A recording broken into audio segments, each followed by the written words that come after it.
Welcome to Mormon Book Reviews, where an evangelical encounters the restoration. I'm your host, Steve Pynakker, and look who's in the house. Johnny D. Welcome to the program. Who's in whose house? That's what I'm saying. Actually, I'm in his house, and we're doing a very special episode of Mormon Book Reviews. And I want to thank you so much, John, for taking the time. We were originally supposed to shoot this yesterday, and scheduling conflicts got in the way with my airfare. And dude, you're traveling later today, and you're taking the time to come on my program. That is so awesome. Well, it's because you're awesome and cool and so loved, and you're a dear friend. And I'm a huge fan and supporter of the work you're doing. So why wouldn't I make time for you, Brother Stephen? Yeah. Well, a little over a year ago, I wouldn't have imagined any of this happening. And now you own this place, basically. I get embarrassed when I say that, but it's like when I went to Richard Bushman at the Mormon History Association, I told him how well the channel was doing. And then I said, if you ever want to come back on my program, you're more than welcome to come on. And he looks at me and he says, well, this time you'd be doing me the favor. I'm like, whoa. I started blushing and I was like, okay, but now you're embarrassing me, Richard. Nice guy. But yeah, that's really how far it's come, and it's pretty wild. But I'm not here to talk about me, but we did that for your show. Oh, okay. So we're going to talk about you. And we're going to talk about that. First of all, we're going to talk a little bit about what happened last night. Okay.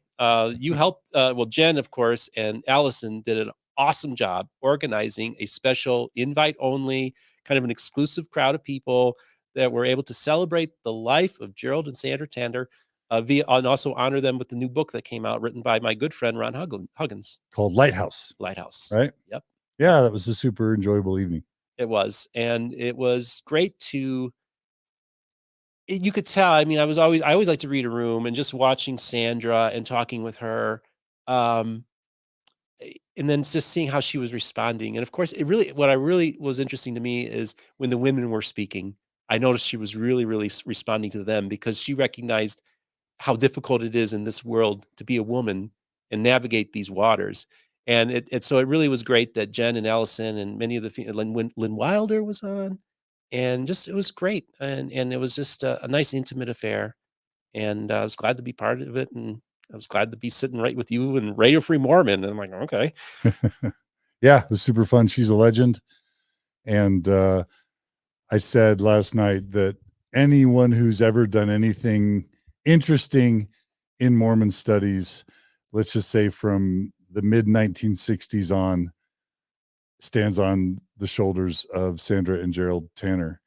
And something that I didn't mention that I should have is, like, there are lots of people trying to do interesting things in this space. There's few that have done it or will do it for 60 years. And she's just a legend in so many ways. People come to me and say, well, how have you done Mormon Stories for 18 years? And then Sandra Tanner says to John, hold my root beer, basically. Yeah, exactly. Yeah, that's right. Great point. Yeah, she is the GOAT. I mean, you're the GOAT too, but I mean, Sandra, she's on another level, man. She's on another level. Yeah. Yeah, so that actually kind of leads me to my first question. And this is actually courtesy of our mutual friend, Randy Bell, who's in the house. I'm already worried. No, I'm excited. I'm honored. So I'm just going to read what he sent me today. This is the revenge of Randy Bell coming to John Dehlin. So, John, we just honored Sandra Tanner in the launch of her book. So when is your book coming out, and do you have a working title? The longest delay ever should be the title. Like, the book that never got written should that be the title? Like, I've been wanting to write a book for a while, but this is a really serious question for me, because I feel like I've done 1,700 episodes, probably 2,000 hours of content, like more content. Like, people want it and need it, but at the same time, there's a part of me that thinks, like, I need to write a book. Like, I need to, approach different spaces and enter into different spaces to reach as many people as possible. And that's just one big gaping hole. On the other hand, I just feel this huge responsibility now that Mormon Stories, can I blow your mind for a second? Sure. Absolutely. Do you know that Mormon Stories viewership and listenership more than doubled in the past year? Yeah, I watched your numbers, man. Like, it's crazy. Like, and we've been growing exponentially ever since we started. Mhm. So to double in our 18th year is crazy. But I was telling RFM last night, driving home from the Sandra Tanner event, yeah, just because when we have more viewers and listeners, and even when we get more donations, the weird thing about my mind is I don't go to like, okay, now I can relax. It's more like, wow, I have more of a responsibility than ever to use this platform to alleviate suffering and promote healing and growth. And so it just makes me want to work harder. So I'm like, and it's not like I'm sitting there. It's just, I'm just reacting to forces and acting based on my emotion. But it's almost like I have a compulsion to record interviews. Mhm. And that just gets in the way of things I'd really love to do. I would love to do more social commentary, commentary on Mormonism, commentary on Mormon current events. I would love to do more shorts on Instagram and YouTube and TikTok. And I would love to write a book, not to mention what I love to do more retreats and workshops and do coaching. But it's hard to justify any of that when one episode of Mormon Stories can reach 150,000 people. And so, and by the way, like, who reads books these days? Now, obviously you do, and a lot of people do, but there's this voice in my head that's like, okay, you can do a podcast that's going to reach 150,000 or 200,000 or 300,000 people over a year or two, or you can write a book that maybe will be read by 10,000 or 20,000 people. And writing's just freaking hard. Like, writing is so hard that by the time I get home from doing 2 or 3 interviews in a week, I just don't feel like I have the energy to write a book. But I desperately want to, and that's why this is a really serious and kind of tormenting question. Randy's been kind enough to offer, he's written like a gazillion books, and he's offered to kind of mentor me and coach me. He did that years ago, and I haven't taken him up on it. I almost feel like I need to take a sabbatical to write a book. But then if I take this sabbatical, does my listener viewership bail? Do I lose them? Yeah. And then if I hand it over, do we lose our momentum? Right. So I honestly feel like I have kind of, I don't want to, they're kind of golden handcuffs. I have golden handcuffs because of Mormon Stories that I feel like keeps me from writing a book, and I hate it, but that's where we are. Help me, dear viewers and listeners. If anyone wants to help me figure out this problem, Yeah. I would love your help. Well, just like, and they had the different hosts for Jeopardy, trying them out and everything like I that. know. And it did seem to work. They did find some equilibrium, and people became fans of particular people. And now we got Ken Jennings. He's going to be the co-host now with Maya Bialek or whatever, girl from Blossom. And so there was which of course Alex Trebek passed away. We don't plan on you passing away anytime soon, but there's a model of possibly, Wait, working are that you angle. offering to take over Mormon Stories for a year, Stephen Pynakker? No, I'm not, of course, because you're going to lose like a ton of audience. Like, I'm not listening to that evangelical Yahoo. I mean, yeah, I've thought about that. And like, I was trying to build Cara Burrell up to be able to kind of do this. She obviously, I mean, it's a tough space. This is a really tough space. I don't know if it's tough for you. This space is tough to be in. And Cara, just for her mental health. And so like Gerardo's got a full-time job and Jen's brand new. And I don't know who would take over for a year, but if there's someone out there that would do a really good job, that wouldn't disappoint the listener and the viewer base, that would be a dream come true. And then I could pay him, and then I could write a book, and then hopefully come back and still have a show to return to. So I'm open to that. I just don't know who that would be. So, do you have ideas? Well, this is the thing, Randy and I were talking about it, and he said about 80% of the book has been written because you already have the transcripts of all your programs. You can work them. This is the other thing that I observed yesterday is you put together this beautiful tribute to Sandra Tanner, and it was awesome. And it was you kind of showing all the Christ-like attributes that Sandra Tanner has. And you just kind of paralleled the life of Christ with Sandra, not in a blasphemous way, but in a loving way, and showed how, because, honestly, when I came on this program, I went to Christopher Thomas and I said, listen, the goal of my program is to have nothing more than have the love of Christ be shown through me, right? I want Christ to use me. And Sandra Tanner has that same thing. She has Christ operating through her life. And you see that and you recognize that. So I go to you afterwards and you're like, yeah, I took about 10 minutes on this thing. So I know you're capable. I wasn't trying to be glib. That's no, more, you weren't being I was glib. confessing my penchant for procrastination. But that to me shows me that if you can craft something so beautiful in 10 minutes, I know you can craft the book. You can do it. Yeah. Well, I want to. So you're just making me feel worse. I'm trying to encourage you. I know. I have book in my title. Okay. Yeah. No. I would love to. So between you and Randy and the viewer and listener audience, let's make a goal for 2022, 2023 to help me figure out this problem. And I think you can do it in 90 days.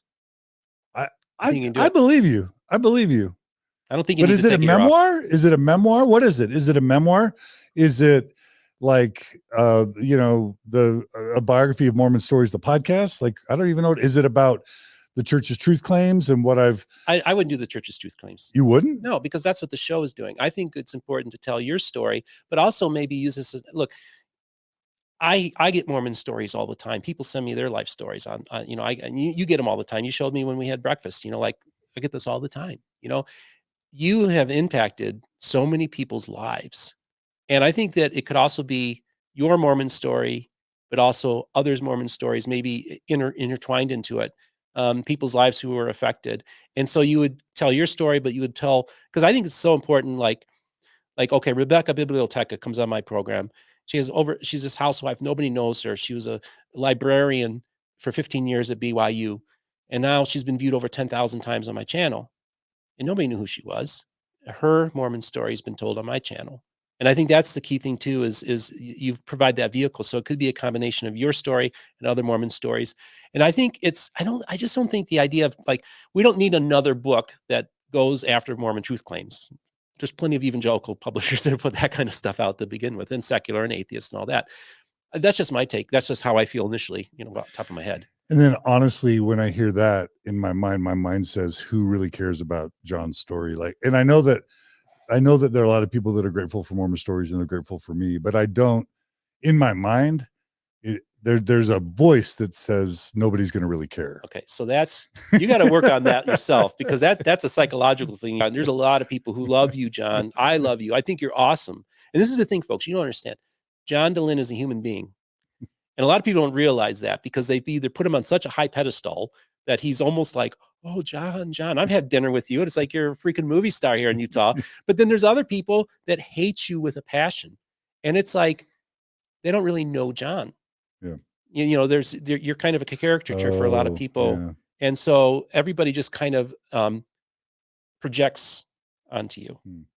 And so that's why I think it's important that you tell your story, because they don't really know you. Like I've gotten to know you, because I even told you early on, I said, the Lord brought me into your life to be your friend first and foremost. He showed me I was going to be on your program, but to me, the whole point of my program, this endeavor, is relational. And I really mean that. Like I even said, if this interview doesn't see the light of day, I don't care, because having this conversation with you is the most important thing. And I really feel that's what the Lord's leading me to do, is to be your friend, but also, listen, John, people want to hear your story. And I would be honored. I would be excited to read that book. And I'll even try to give it a good book review, but I'll be honest. Now I'm less incentivized than before. No, I'm kidding. Well, thank you. That's kind. And that would be, and you're a dear friend. So thank you. That's really kind. And I do feel like I'm polarizing, and I do feel grossly misunderstood by my haters, by my critics. And I do feel misrepresented by many people. And I also hate adoration or worship, or like, I appreciate people's gratitude, but I've made mistakes that I would love to talk about, because I'm not I've learned from my mistakes. I'm not proud of my mistakes, but I also feel like I'm not hanging my head low. I feel like I've learned. Me and Margie and our family have benefited. So I would love to tell tell the warts and all kind of story, just so that I can do my best to kind of help people see at least where I've been coming from and what I'm more about. So anyway, we've already talked about me a lot more than I'm comfortable this episode. So how can I start interviewing you now? Yeah, you could. I got some questions for you, Steve. Oh, sure. We can go back and forth. That's fine. This is a conversation. This is a conversation. Welcome to Mormon Stories today. I'm John Dehlin. Today we're here to interview Stephen Pynakker. Hey, Stephen. Hey. That's called my discomfort that's why I ask the questions, so I don't have to answer them. Oh, this is great. This is great. This is just so awesome. Well, like I said, okay, folks, so keep your eyes out. You never know what's going to happen. Hey, has God told you that I'm supposed to write a book? Because that might be an incentive that I need. Well, I think God told Randy, and then he told me. Okay, all right. If God says I'm supposed to write a book, then gosh darn it, I'm going to write a book. Absolutely. So I've got relationships with 14 different publishers, so I can help you out too on that. So, John, thanks for answering that question. I know you're not super comfortable in certain things, but I appreciate it. So I want to kind of go. I know a lot of you, of course, have already watched John's interview with Rick Bennett, and I'm going to kind of go back in time a little bit and have John's story, but I'm going to take a different tact, okay? Because I want to hear John. First of all, you're raised in the Bible Belt, Katy, Texas. Football is king, and Jesus is Lord, right? Yeah, that's right. Yeah, totally. And so you're basically a Mormon kid growing up in that world. Yeah. I want to know what your interactions were like growing up in a predominantly evangelical Christian fundamentalist world. Just kind of describe to me interactions, and maybe we could go to maybe when you were young and realized, oh, I'm different than everybody else. I'm going to be treated a little differently because I'm not a Baptist or an evangelical. Oh, wow. Oh, I said to you, man, what are we going to talk about that we haven't already talked about? That's a fun question. Good. So thank you. Mm-hmm. Yeah. So I moved, born in Boise, lived there a year, lived in Foster City, California in the Bay Area for a year. Then there's 5 years in Dallas where I'm just a kid. My social interactions were primary in church and being home. Moved to Houston when I'm 8. And then those elementary school years and junior high years, I had a couple friends that were not religious at all, who I played with on my street. But other than church was my social outlet through middle school, along with like middle school athletics. But I wasn't super social. So high school, Katy High School, represented kind of my entrance into any significant non-LDS social arena. And I haven't spent a lot of time reflecting on how difficult that was, because West Memorial Elementary and junior high is just people in my subdivision. But as soon as I go to Katy High School, this is a high school centered in downtown Katy, Texas, which was like a rice farm community that existed back before Civil War times. So there were slaves, working on rice farms in Katy, Texas, pre-Civil War. And as far as I know, and there was still, I don't want to call it a slum, but there was an area in Katy where all the, 100 years ago, where all the slaves lived, and that had just migrated into an area where all the people of color lived in that rice town. Very super segregated. Like my high school, Katy High School, used to have the old drinking fountains that said whites and coloreds, like on the drinking fountain. So there was, first of all, this real undertone of racism. And like athletics, I was on the basketball team. Athletics was where the whites and the blacks, I'll say, white people and black people kind of intermingled, whether it's football or basketball. But other than that, everyone sat at their own table. The black kids sat on their lunch table and the white kids sat in there, and we didn't intermingle. There were some people of color in my honors high school classes, but that was an exception. Otherwise, you would have had no chance of speaking to a Black person, even though a third of the school were African Americans or Latinos. So really racially segregated growing up. But then also there was this weird combination of local natives that had thick Southern accents and that had been there for multiple generations. And then people from the oil boom of the 70s and 80s, tons of people moving in from all over the world, building up the suburbs as these oil companies were expanding in the 80s. And, but at Katy High School, it was the legacy families that had lived in Katy for a long, long time that were kind of the highest social status. And I had no clue about any of these dynamics until I started going to school, and I'd realize which are the wealthy families that had influence and pull in the community, in the athletic program, in the academics, in the management of the town. And I realized I was a complete outsider, nobody. Like whether kids running for class office or student body president or who gets to be quarterback or even who starts on the basketball team could be heavily influenced by these powerful, entrenched families. And these powerful, entrenched families were largely evangelicals. Okay. There was Katy Baptist Church. There were other, evangelical churches around. And that's where all the power was. And I think my first real confrontation with that was when I kind of developed a crush on this girl named Stephanie Thompson. And her dad he played basketball for Katy High School, a generation before. He was a rich guy, big house, oil guy. And Stephanie likes me. And she was like a cute girl, played volleyball. I'm like, whoa, Stephanie Thompson likes me. Like, whoa, this is going to be good. You know what I mean? And so I start getting to know her. We start sending notes or whatever you did back then. And then she tells her parents about me. And they say to Stephanie, you can't date him. Cut it off. Because they knew you were a Mormon? Yeah. Okay. And so she just cuts it off. And I'm like, what happened? And it's just like, I can't, my parents won't let me go out with you.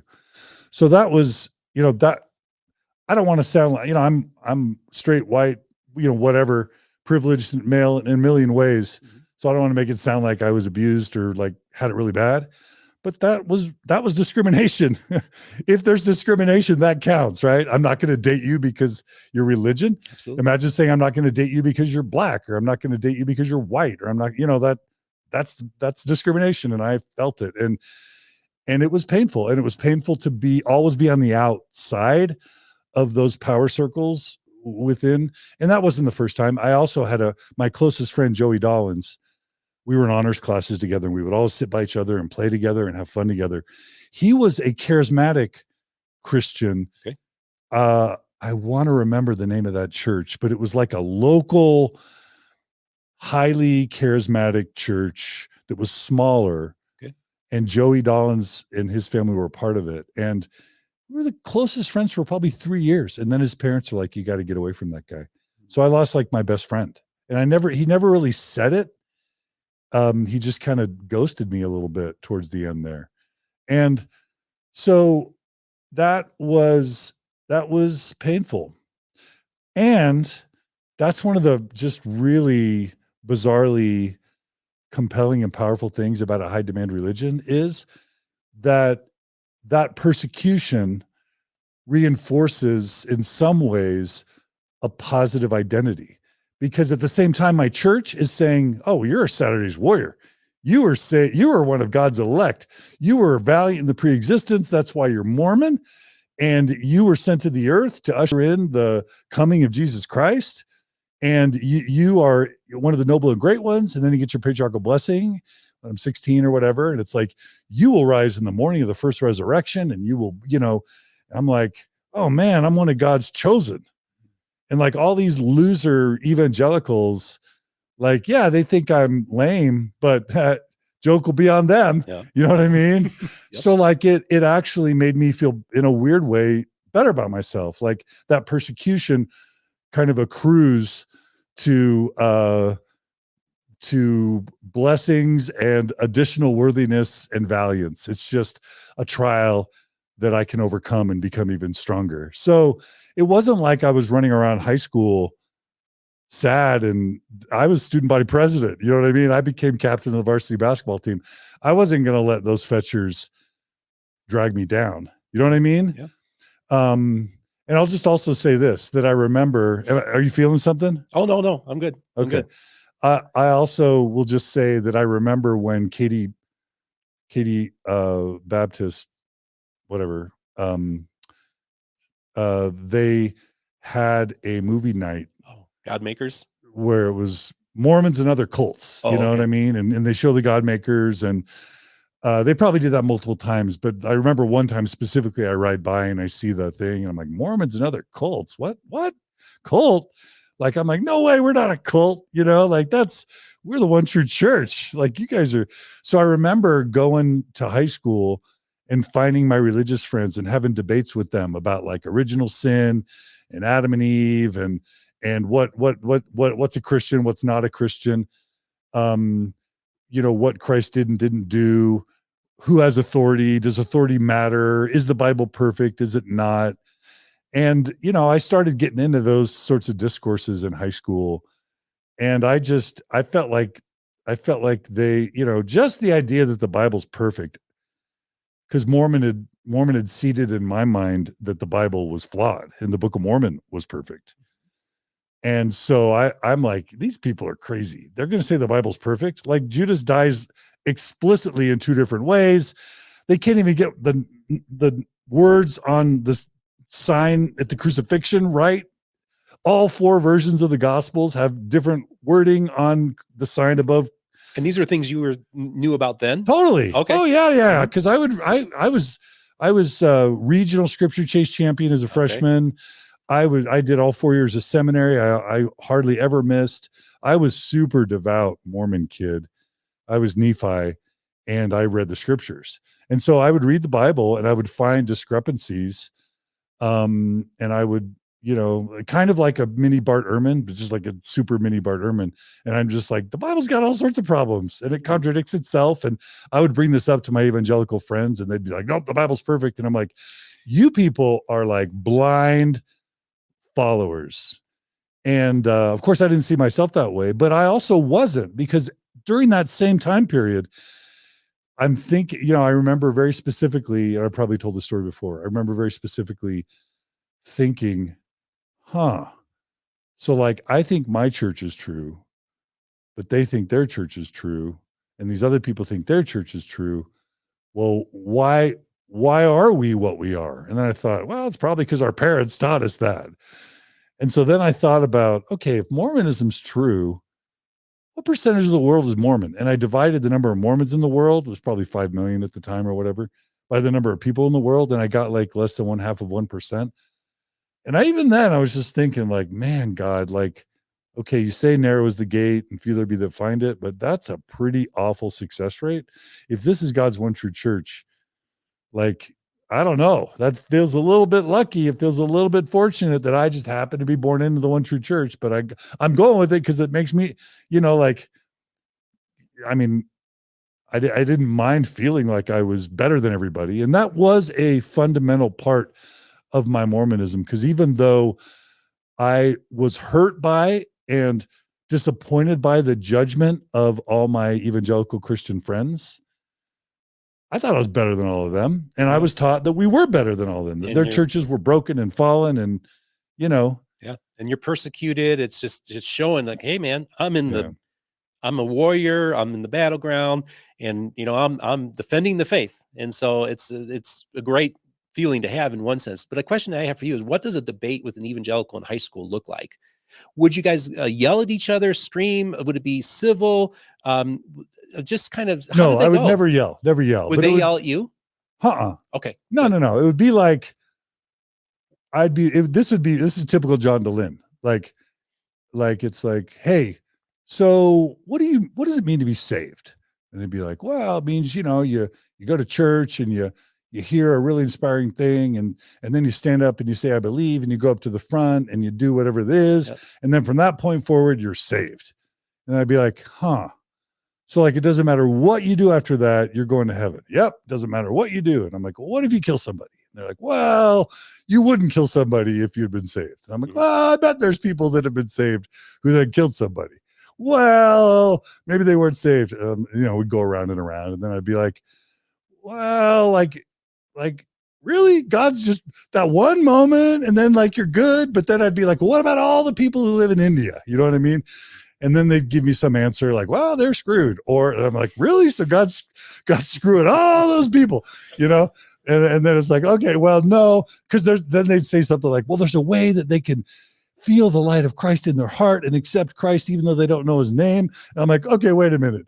So like they've never heard of Jesus or the Bible, but just because like something in their heart, they're like, what? Like, you know what I mean? And so it would be like that. And it would usually just end like, okay, well, thanks for sharing. And, I don't remember it ever be like that. Okay. Yes. Just civil, playful dialogue that when it got a little bit heated, maybe we'd just get distracted and go do something else.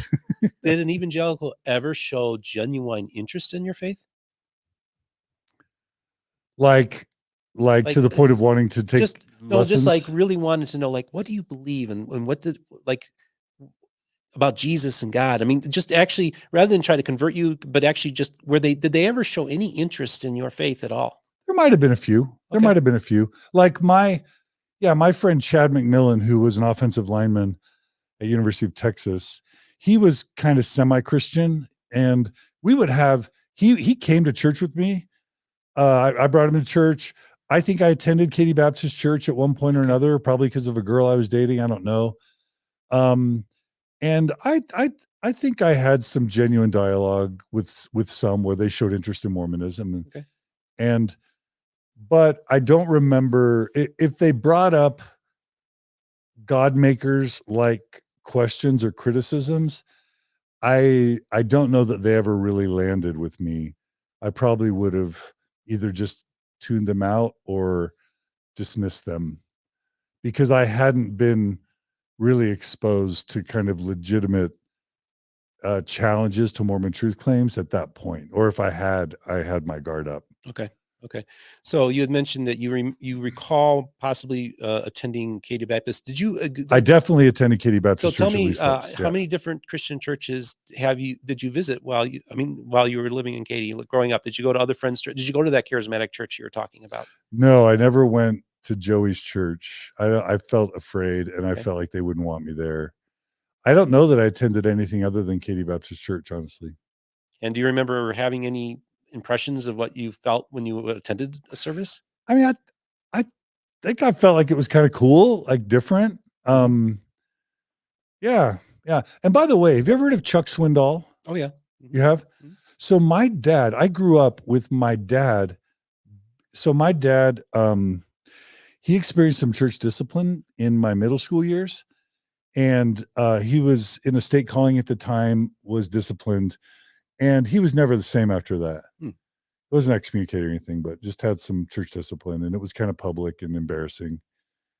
And that always felt wrong to me that he was so publicly shamed, and that our whole family was kind of marked by that experience in a very public, shaming way. And I don't know what else it was, but my dad was always kind of a Jesus Mormon.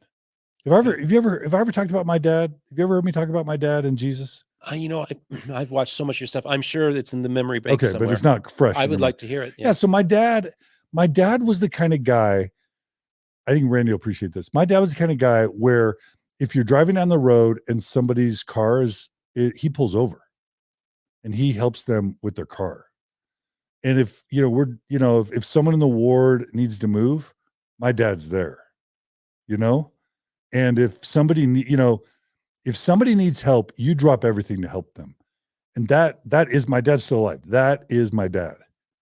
And he would always bear a super strong testimony of the Savior. It was just Jesus, the Savior. That's my dad. It still is my dad. To the point where when I actually got my mission call, he was like, "Hey, I need you to know a couple things." And I was like, oh, "Okay." He's like, "The temple ceremony, not a good thing. You're not. I'm." He told me. He said, "I never enjoyed the temple. It was weird, and I really wish the temple was a place you could get edified and uplifted, and instead, it's boring and weird." Okay. I'd never heard him talk like that before my mission, so that was surprising to me. But the other thing is when I'm in the MTC, and I'm jumping ahead, when I'm in the MTC, Ezra Benson, my cousin, is prophet, and he's on his flood the earth with the Book of Mormon thing. And so I'm like calling home for whatever reason, I had a dental thing, and I'm like, Dad, the Book of Mormon. And he says to me all over the phone while I'm in the MTC, "Son, I have to be honest with you. I've never really liked the Book of Mormon. I'm a New Testament guy." That's great. I'm like, "What? Wow. What, Dad?" Like, at the time, I'm like, "Dad, that's what? Have you heard the prophet? Like, what are you doing?" And he's just like, "I'm just being honest. I've never really. I'm a New Testament Mormon." Wow. I was like, "Huh." So, um, so that that always stuck with me. That like there was something that there are rings of kind of what's important. And I learned from my dad that what's really important is being kind and serving people. That doesn't mean he never got mad or made mistakes, but serving others. I kind of mentioned this yesterday in my thing with Sandra. Like Jesus, the Savior, deeply shapes me and my character and how I look at life. And that's why I don't, people want to call me an atheist sometimes or even anti-Christian. I don't think of myself that way. I think of myself as someone who whose identity is forged in the similitude of Jesus, because I incorporated this idea that material possessions aren't what life's about. Making money isn't what life's about. Fame and fortune, laying up treasures is not what life's about. What life's about is alleviating suffering, sticking up for the marginalized, and doing good in the world. And that's all that matters. And so, later, even when I graduate from college, I'm like, what do I want to do that? How do I get paid to do that? And maybe I'll be for a while I was looking into being a military pastor. What are they called? Chaplain. A chaplain. Oh, Like maybe I'll be a chaplain. interesting. But then like, I don't know, like I don't want to be in the military. And so even while I was at Bain and then at Arthur Andersen and then ultimately at Microsoft, the whole time I'm like, how do I spend my life helping people? Software is fine for now, but I got to find a way to alleviate suffering, promote healing and growth. And all of that comes from my Christian upbringing. Mm-hmm. So, I care about truth. And so I have always asked hard questions about God and Jesus when I was a Mormon and now. And I only want to believe in something that's true. So I'm not like, I still have skepticism in me, but I think it's healthy skepticism. But to say I'm like against Christ or against Jesus or anti-Christian, I'm not. I deeply admire and respect who Jesus is. I feel like my whole trajectory of life is informed, is a extension of the Christianity that I was raised with and Mormonism to some degree. And that comes in large part from my dad and probably from the things I took away from my Mormon upbringing. Okay. It's great that you're talking this way because, you had talked about how earlier your friends went to you and said, well, you feel this conviction and you go up to this you do altar call and then you ask Jesus into your heart and then you're saved. And because I'll ask Christians, what is a born again experience? And they'll basically tell that's the pattern. And I always go to them and say, there's just one little problem with that. That's 19th century Christianity. None of that's in the Bible, including asking Jesus into your heart. Mm. And so I look at it this way. In their mind, that's being born again, but it's not in the Bible. It's 19th century, just like Mormonism is, right? Mm-hmm. And so I have a view of salvation is that, what are their fruits? Are they exhibiting the fruits of the Spirit? And if I see the fruits of the Spirit operational in a person's life, to me, that's what we go by. And so this is going to be controversial, but I see the fruits. And I think you have a ministry. And I think that the Lord is using you. And I'm not here to go and say, John Dehlin, you need to go up and do that altar call and ask Jesus into your heart, because I think that's a very superficial view of Christianity. I don't want an easy faith, man. I want a hard faith. I want a challenged faith. And that's what you've been doing. And it just sounds to me, as you're telling your story, it's like, okay, yeah. And it reminds me a lot of myself too. I would challenge pastors. I would challenge, don't go there. Don't ask those questions, because there's a very similar dynamics going on with evangelicalism as well. So I think that, when I say the Lord brought me here and all this kind of stuff, I think that, and I told you before, I said, John, I think you're going to be a pastor one day. And in one sense, pastor doesn't mean that you're going to be a pastor of a church. You are, in one sense, functioning in a pastoral capacity. And so I kind of look at it as that you're doing, in my mind, a Christian work. And so I just want to honor you, because, and this is the thing, man, I have evangelicals, oh, John Dehlin, he's progressive, or he's gay affirming, and they shut you off, man. And that, quite frankly, pisses me off, because it's unfair to you. And I think evangelicals out there that criticize John Dehlin, you don't know this man. You don't know his heart. And if you spent some time with him, you would see the fruits.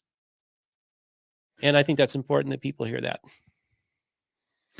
Well, I appreciate it. Look, God's the ultimate judge.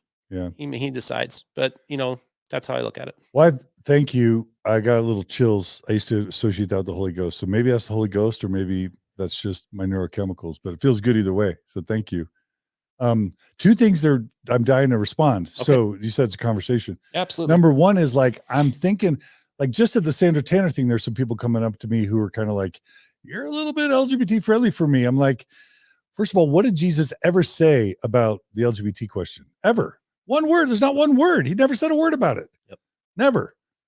And then the other thing is, like, you really think that if Jesus were here in 2022 and he's interacting with LGBT people, he's not loving them and supporting them and being affirming?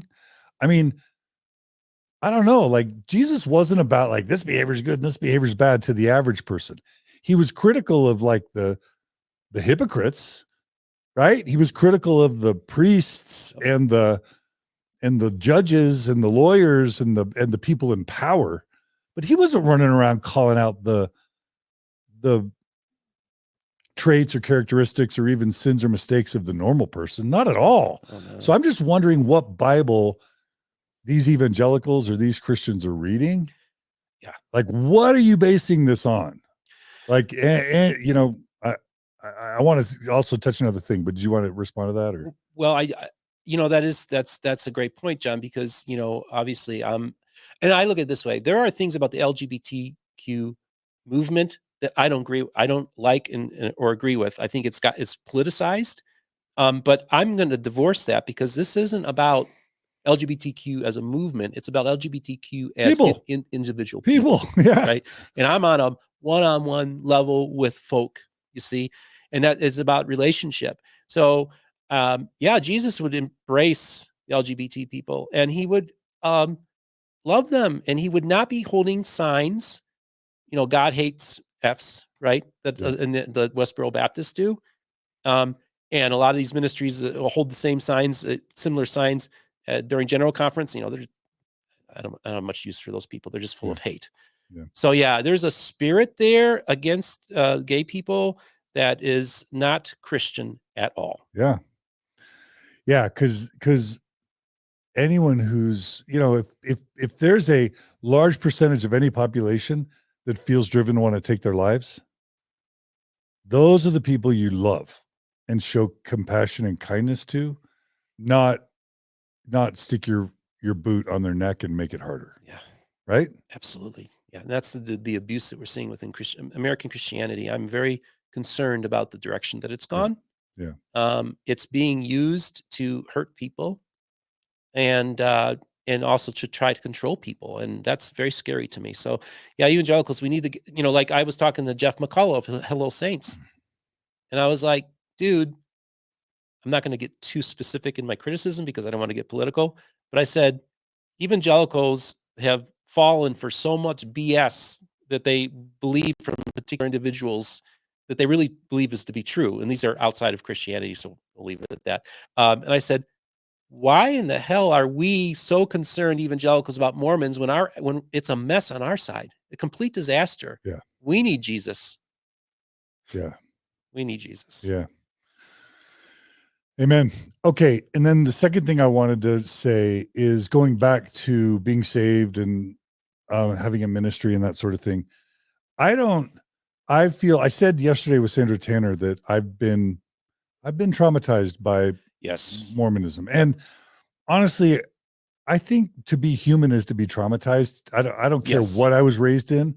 I think I probably would have felt traumatized by almost anything I was raised in. So this isn't a dig on Mormonism per se, but I definitely feel like I felt betrayed by my church. And so because of that, my hesitancy to do God's speech or even Jesus' speech or to believe or trust anything fully, I'm scarred by that because I just don't want to be fooled again. Right. Mm-hmm. And so on the one hand, you don't hear me doing a lot of God talk and or Jesus talk. On the other hand, I don't ever feel like my goal with Mormon Stories has been to take people's faith away from, let's just say, good God belief, right? Mm-hmm. Or to take people away from good Jesus belief that is about kindness and love. I do want to ask the hard questions so we're not believing wrong things or bad things.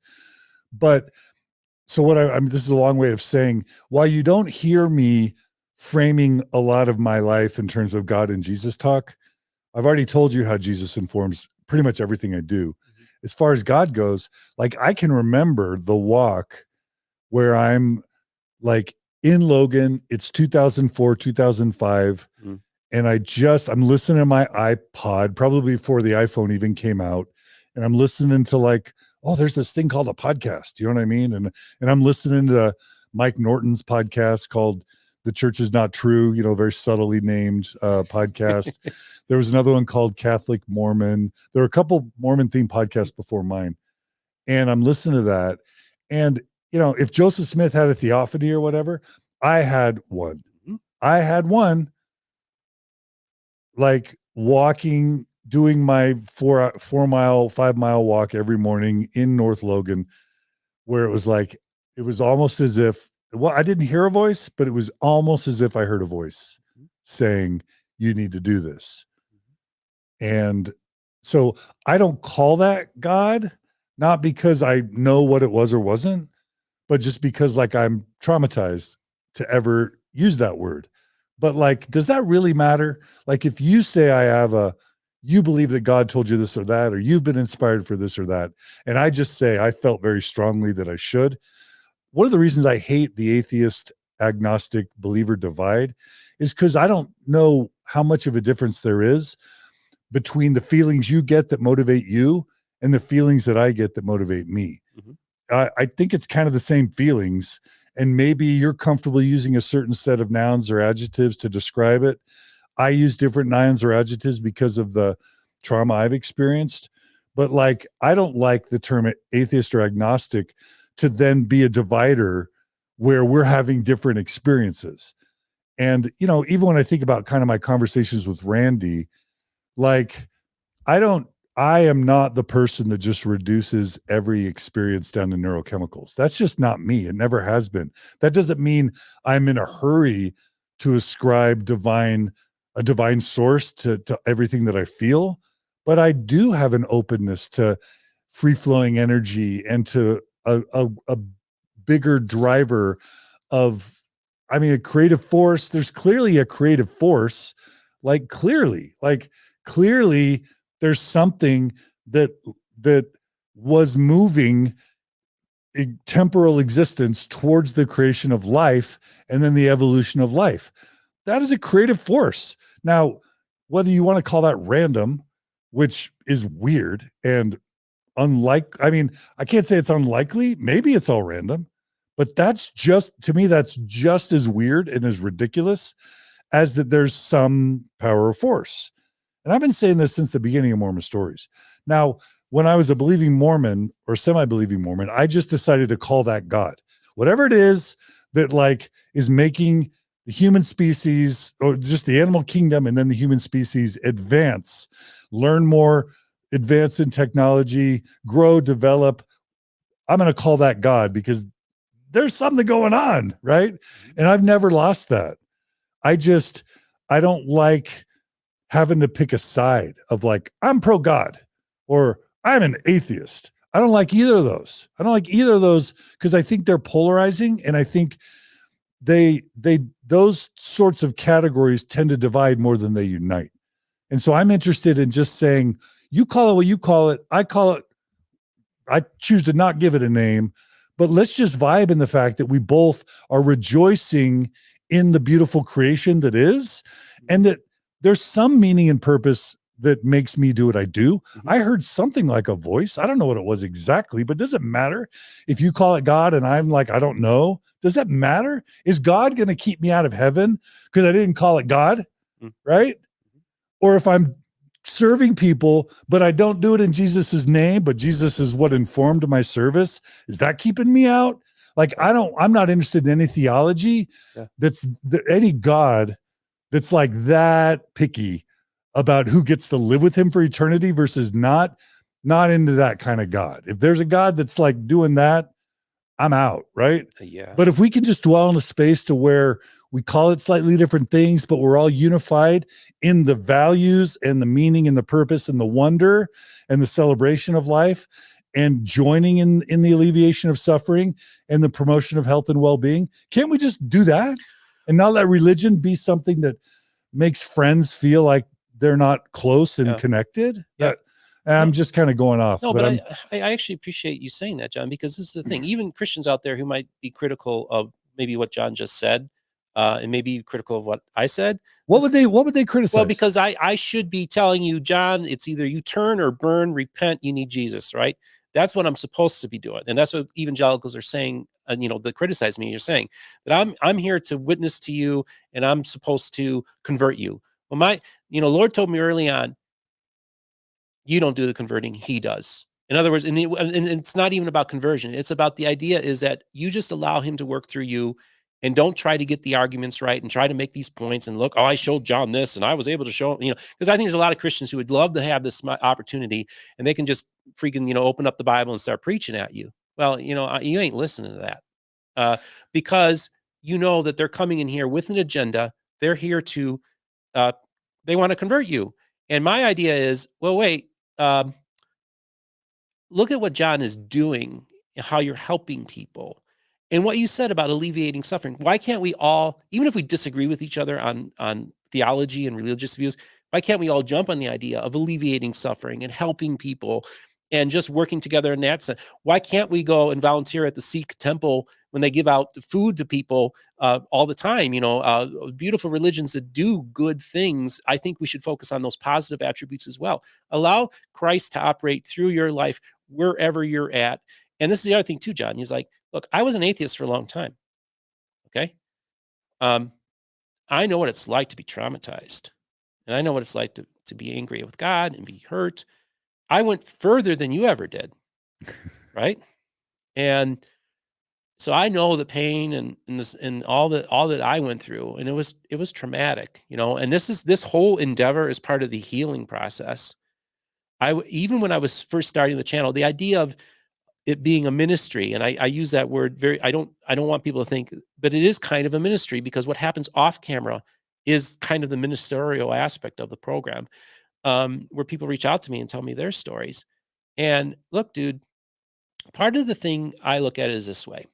You had no intention of starting a ministry, and I didn't have any intention of starting a ministry. I'm using these words because of how we're helping people, right?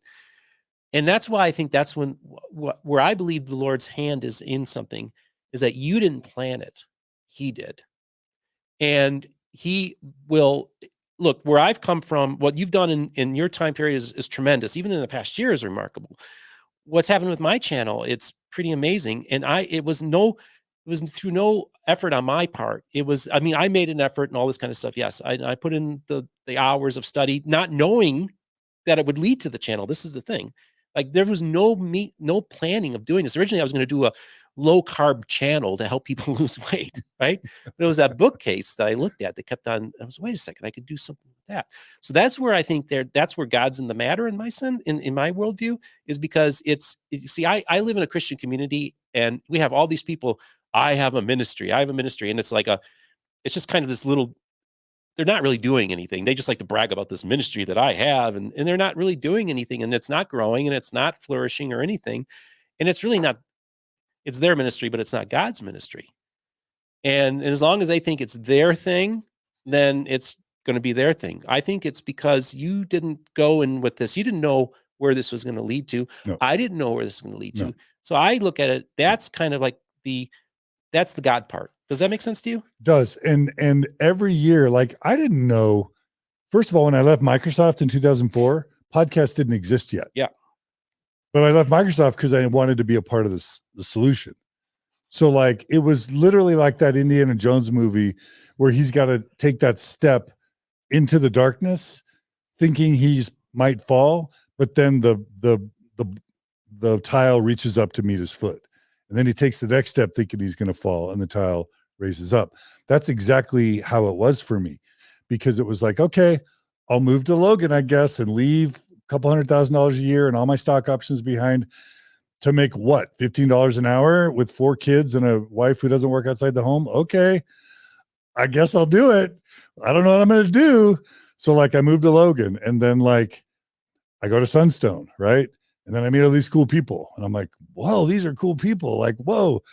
And then, and then I learn about podcasts, and then I buy the microphone, and then I start one.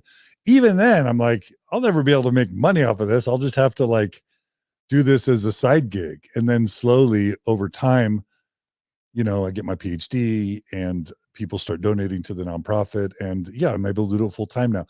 Every step of the way, I felt like there was a power, there was like wind behind my sail. And I always thought of that as, I mean, again, I'm traumatized. So do I go, that's divine? Right. I don't know. Yeah. I just go, I don't know, but there's something, because like every step I've taken towards trying to do good, informed by the teachings of Jesus, by the way, right, and Mormonism. Yep. The influence and the power, the donors or the talent or Gerardo or whoever raise up and help me do it. Mm-hmm. So I guess I want to say to your Christian friends, and sometimes I've wanted to say this to you or Randy or others, like, how am I not already saved? In the sense, how am I not already converted? How am I not, what is it that is needed here other than I add the word Jesus to what I'm doing? Mm-hmm. Like, is that really what God cares about? That I say the word Jesus when I do these things, that I call myself a Christian? Or does he care that I'm just informed by that and doing it and literally dedicating? I work 18 hours a day on this cause. Literally, I sleep 6 hours on average. And the rest of the time I'm doing this. Like, what else, Christians, what else do you need? Like, really? No, and I'm not trying to defend me. Right. This is a theological question. Like, if I'm literally trying to take people out of a harmful cult that hurts people, and I know it's also a high demand religion, and it's also a beautiful religion, but from my perspective, the Mormon Church was started by a charlatan sexual predator who probably had good intentions too, and it's a big jumble mess.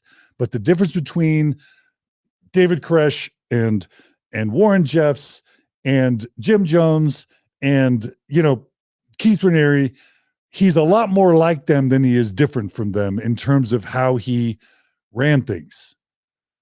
So if I'm spending my life helping people wake up from at least the intellectual bondage of that, but maybe the spiritual bondage of that, and then giving them the freedom to then decide other things, including interviewing people like you and Chris Thomas and other Christians to say, hey, if this is, and Sandra, like, hey, if this is the path for you, follow it. Like, if that's not saved, if that's not worthy of God's love and respect and like his presence if I die, what what is the criteria?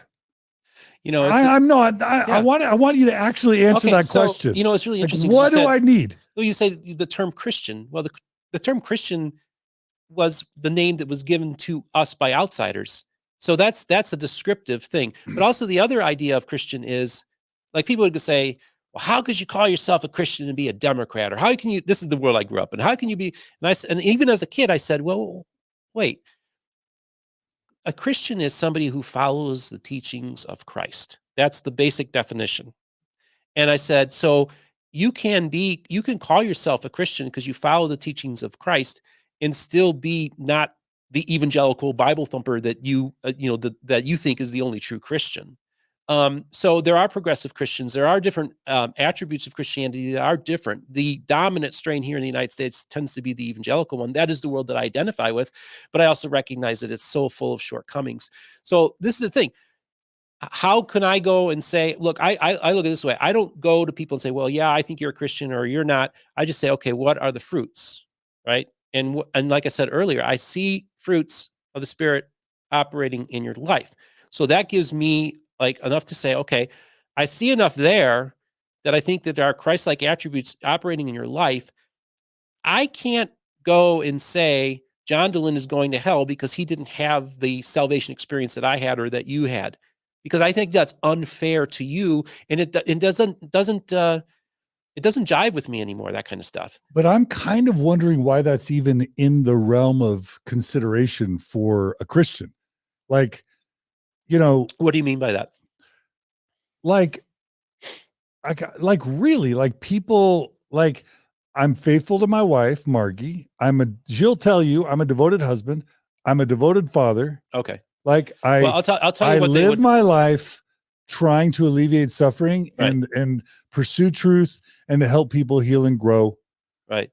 And when I think, I'm being honest here, when I've read the Bible, I've read the New Testament, when I have studied the words of Jesus and the gospel of Jesus and what he's about, what is he about? He's about forgiving people. He's about having empathy for people. He's about serving. He's about clothing the naked, feeding the hungry, helping the poor, sticking up for the sad and the broken and the marginalized, standing up to power, eschewing materialism, and then spending your life trying to create peace. Now, maybe you could say I'm unchristlike in the sense that sometimes you could say I sow dissension and not peace. But Jesus didn't always sow peace. Yeah, that's right. Jesus kind of kicked ass sometimes, and surely was polarizing and contentious. So if I guess I'm no better or worse than Jesus in that regard, in terms of, like, we're talking about hard things that people feel passionate about, but like what is it about the ministry and teachings and the gospel of Jesus that I'm not living? Now, I'm not saying I'm a great human, but I'm just saying, what am I missing, Christians? Like, what am I missing? Okay, so this is the question. This would be the question, is you talked about the life and teachings of Christ. What are your thoughts about what he did for us at the cross? Well, so that's an I don't know. That's okay. Well, okay, no. Let's say what I know. Okay. What I know is, and I said this about Sandra, what is the similarity between Jesus and Sandra? They both gave their life for the teachings of Jesus. Sandra's worked 60 of her 80 years she spent living her understanding of the gospel of Jesus Christ. She gave her life for Jesus. Mm-hmm. Jesus gave his life, sacrificed his very life to stand for what he was teaching. Mm-hmm. So to me, at a minimum, that's what he did on the cross. He died. He cared and believed so much about what he stood for that he was willing to give his life for that. Now that is amazing. Like, that is, and I'm trying to do that. When I gave up my stock options and my $200,000 a year, I'd probably be worth 5 or 10 million right now if I'd stayed at Microsoft, for sure, maybe more. Mm-hmm. That's me trying to do what Jesus did, walk away from the money and pursue. So like I'm, and me getting my PhD in psychology and then following this ministry now for 18 years or 20, depending on how you count. That's me trying to give my life for these same sorts of things. So anyway, at the cross, Jesus gave his life for the things he stood for. And that's at a minimum what his sacrifice means to me. And let me just say, if he was just a mortal, if he was not the Son of God in any unique superpower sort of way, and he was just a dude who got nailed up to a cross and experienced all that pain and suffering without the added energy of a superhero, you know? Because if Superman gets beat up, yeah, it looks painful, but he's Superman. So is it really a big deal? Because he's going to heal and then he's going to be a Superman again. But if that's the only life Jesus had, and if he really felt those nails in his hands and the sword in his side and the thorns on his head and that blood that he spilt was his last, that to me, that's a bigger sacrifice than if some superhero takes a 1.5 day nap and then he's back being a superhero again with even more glory. So to me, it doesn't diminish the sacrifice of Jesus if he was just mortal. To me, it makes it more amazing and even more respectful. So I know that's good. I know these words are going to sound super blasphemous, but I'm operating in the world of like, we don't know. Nobody knows. Like, believe me, anyone who thinks you know what Jesus was about, you're just like the Mormons that know what Joseph Smith was about. We all have emotion-based opinions about our worldview. And if you think your emotions are more valid than a Mormon's emotions or a Muslim's emotions or a Hindu's emotions, you haven't really thought deeply enough to realize you should have epistemic humility, which is you don't totally know. You are just really persuaded by your emotions. And that's the most, and atheists are exactly the same way, Randy. Atheists are persuaded by their emotions, right?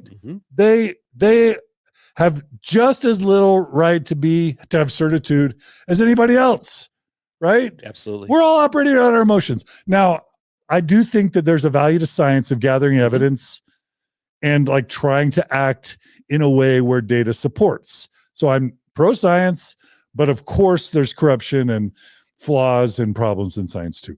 But anyway, all I'm saying is like nobody knows what happened after Jesus died, in my opinion.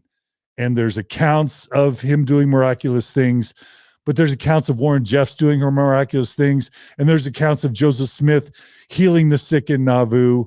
And there's accounts of Bhagwan Sri Rajneesh and Sai Baba levitating from the ground in India. And there's more people than follow Mormonism that say they saw Sai Baba levitate and will bear their testimonies of that. So what do we do with all that? My answer is you have epistemic humility. You believe what you believe. That's fine. I'm not trying to say Christians don't believe in Christ, but I'm saying don't tell me you know. Right. Don't tell me you know. I agree with you entirely, John. And the reason why is, and Christians out there, if you're listening, you really haven't taken the time to delve, because I delved a lot. I read a ton of books and studied it and came to the conclusion for quite a while there that I was an atheist. You've taken the time to really study Christ, to study the Bible, to really ask the hard questions, okay? Which I believe, this is how I look at it. God gave us up here the most sophisticated, complex instrument in the universe, the human brain, right? He gave us the creation. He gave us the word, which is Jesus, not the Bible, and he gave us the creation for us to operate under. And the second we try to put things in a box or put things in categories and try to, and then simplify everything. Look, you're dumbing down things and people aren't thinking. So you've thought these things through. You've had your dark night of the soul. I've had my dark decade of the soul, and we've had issue. We've both been persecuted and hurt and all these kind of things. And I look at it this way: like, I'm not going to judge you because you didn't say the exact right theological term that a Christian would want you to hear, because they'd want to hear you say Jesus is God, and then on the third day he rose from the grave. That's what I believe. Okay.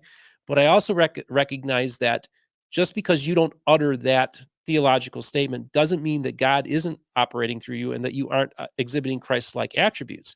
So it's much more muddy. And like I had a new person who just found my channel today, says, I'm not sure where you're coming from because there's a lot of gray area and you need to speak truth to these Mormons.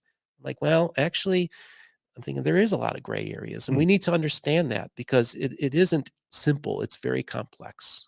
Does that make sense? Yeah. And, I was at the Sandra Tanner event and there's a lot of Christians there and I hear rumblings that a lot of them are nervous about me or don't like me or whatever. And I just say, if you don't see me as your fellow soldier, Christians, I want to know what Jesus you're worshiping. I want to know what you're reading in the Bible. If I'm not saying like, be okay with me. I'm saying if you don't view me as like a fellow soldier with you, I want to understand what you think Christ was about. Yeah. And I'm not trying to say I'm this great guy. That's not what I'm saying. I just want to know, I know what I live my life doing and trying to do. And I'm just saying, I just want to know why I'm not saved. Why do I not meet your criteria for being saved? And not just okay on the margins. I want to know why you guys aren't just like saying, man, John's one of us. He doesn't use quite the same words, but he's like one of us. Mm-hmm. Like there's this hesitance like, oh, well, John, you're not so bad. Like, I want to know why you don't think I'm one of you. Right? I was talking to a Christian apologist who's based here in Utah a couple of weeks ago. And I went to him, I said, the advantage that I have is that I am not a minister. And I don't have to go to some denominational board to explain what I just said on my podcast because this doesn't fit the party line. But churches denominations are man-made institutions, right? And these people, and that's what Jesus stood against. Exactly. So yeah, that's my whole point. Is that this pastor acknowledges that, yeah, I'm limited to how far I can go and say things. I know. And that's why they can't give you that. They can't say those things to you. But this is the other thing, folks.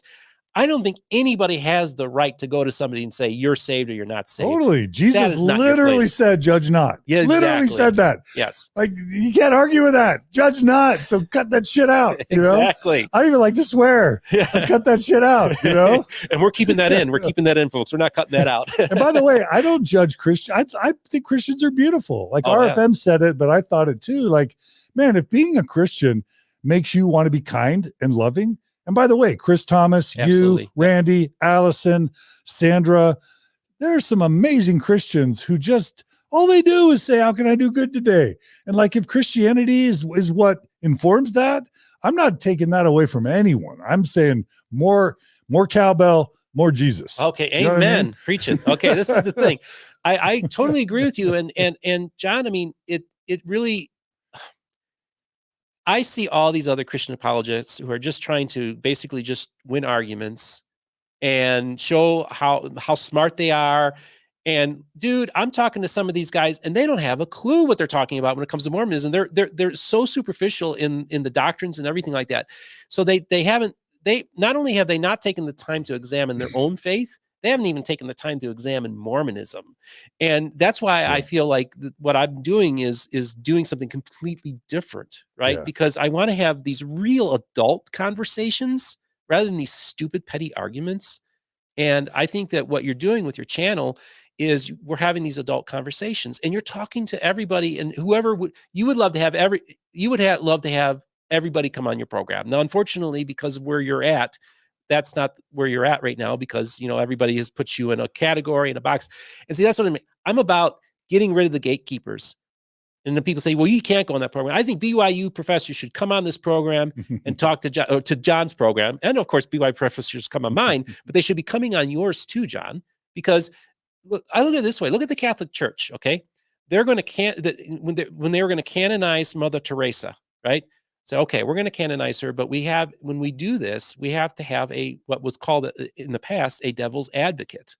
So what do? They fly Christopher Hitchens to the Vatican to be the person who says, this is why I think Mother Teresa should not be a saint. Now that's a very mature church. Yeah. I want to see a church that says, John Dehlin, man, we don't like a lot of what you're doing, but I mean, there are people who are very highly critical of the Catholic Church, and they're still taking communion every Sunday. And I think that that's what I like about Catholicism, is that they'll say, "Hey, Hitchin, Christopher, come on our dime and tell us why Mother Teresa is a horrible human being." Yeah, it's super weird that like all the things I was talking about on Mormon Stories prior to the essays are basically what ends up in the essays. And you know, all the things I was complaining about in terms of the church's positions on LGBT people, other than accepting same-sex marriage, the church is now conceding. And all the stuff Sam Young was fighting for about one-on-one interviews and weird sexual questions, now the church is changing. And all the stuff ordained women was fighting for, and women, and the church is now trying to move towards. And it's really weird that a church that claims to follow Christ can't have the grace to say, you know what, all you people that we excommunicated, that we're now actually following your advice and moving in the direction you were pushing us. You had a lot of good things you were doing, and we got emotional, and we were afraid, and we kicked you out, and we shouldn't have, and we love you, and we're sorry, and thank you for helping us move in a direction we know we needed to move. That's literally what happened.